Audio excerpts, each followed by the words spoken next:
How's it going, guys? Trichome Chaser 420 here again.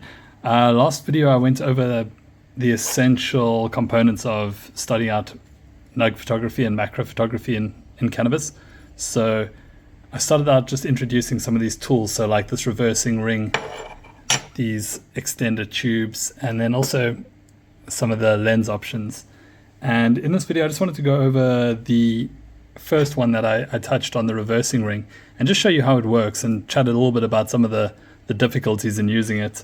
It isn't the most straightforward approach to photography, but yeah, let me show you how it works. So here's typically this is a 10 to 20 mil lens. You can see it's a bit battle scarred from all the years. I'm primarily a landscape photographer and nature photographer, so my lenses go through quite a bit of hell. But as you can see, this is how you would fit this lens usually, and this is a wide angle lens. So if I were to turn it on and look through the viewfinder, hopefully you can see something here. So here you can see the desk in front of me, right? So I'm sitting here at, you can see, around 13 millimeters, and that's my current view. So let's see what happens if I reverse this ring, if I put this reversing ring on rather, and change the way this lens fits. I'm just going to swap out the way the lens faces. So what comes next is just screwing this reversing ring onto the front of the lens. So that's the back, that's the front now with the reversing ring. So now I can mount this to my camera body and take a look here.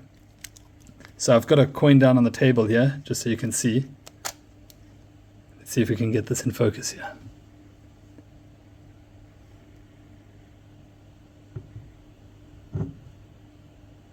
Firstly, you can see, even though I'm missing the coin, there we go.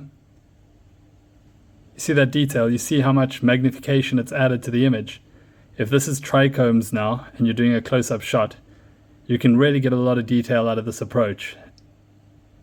You can see, though, that it's got a very narrow depth of field. That is to say that the background on the coin, yeah, I can't even point to it, it's so small, but the background is out of focus and a very thin area, and so is the foreground, and just a little thin area is in focus.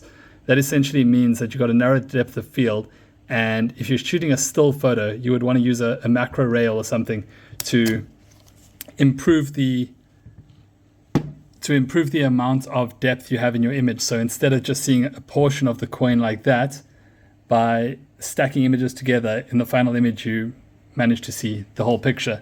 And that stacking is a very important consideration in macro photography, especially macro photography. So I've spoken about some of the challenges working with a reversing ring, and what those are is essentially, because you're moving your camera away, and because I was running it through the viewfinder there, it made it look a little bit easier. But look at what my ISO is set at. That is a lot of ISO. You would not want to be shooting at that. So ideally you would be somewhere down in the 100 to 400 range, maybe 800 depending on your camera.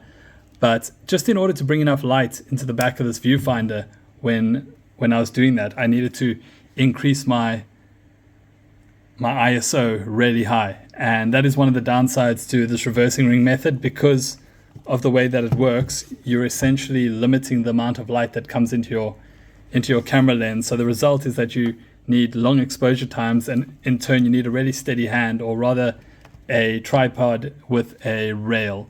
And I'll cover the tripod and the rail aspect in a separate video, but just do be aware that it's not going to be as easy as throwing on a reversing ring, jumping in here and being able to just snap some photos really quickly. It is going to be a little bit of a painful procedure, especially if you're looking for depth in the image instead of just a portion of a trichome, for instance. And then another challenge with these reversing rings is just the depth of field in general. I know I touched on it, but when you've got such a narrow depth of field to work with, and let's see if we can get this coin back in focus here quick. I first have to turn the ISO up, and to show you what I mean, you don't start seeing a picture until way up there. So you can just see how much or how little light is being let through. So when I mean it's hard to use, for instance, I'm having to rest the camera on the desk now so that I can remain steady and show you these details. If I were to lift it, you know, every little small movement that the hand naturally makes is magnified along with the image. So one really does need to be on a tripod, or at least resting the camera on something for a proper image. This is especially true because when you think about the fact that you're limited on light, it means you're going to have to lower your shutter speed as well. And when you have a low shutter speed and you're still trying to hold things in focus with an unsteady hand, it's going to result in a lot of motion blur. But that's essentially it for these reversing rings that I can think of right now. Again, a really easy and affordable way to get into nug photography and macro photography in general. I can definitely recommend picking one up for a few $100, giving it a go, seeing if it works for you. And yeah, it's a really good way to get started, and it's how I got started. I started with the reversing ring and this extension tube here many years ago with macro photography, and it works fine, especially in the early days.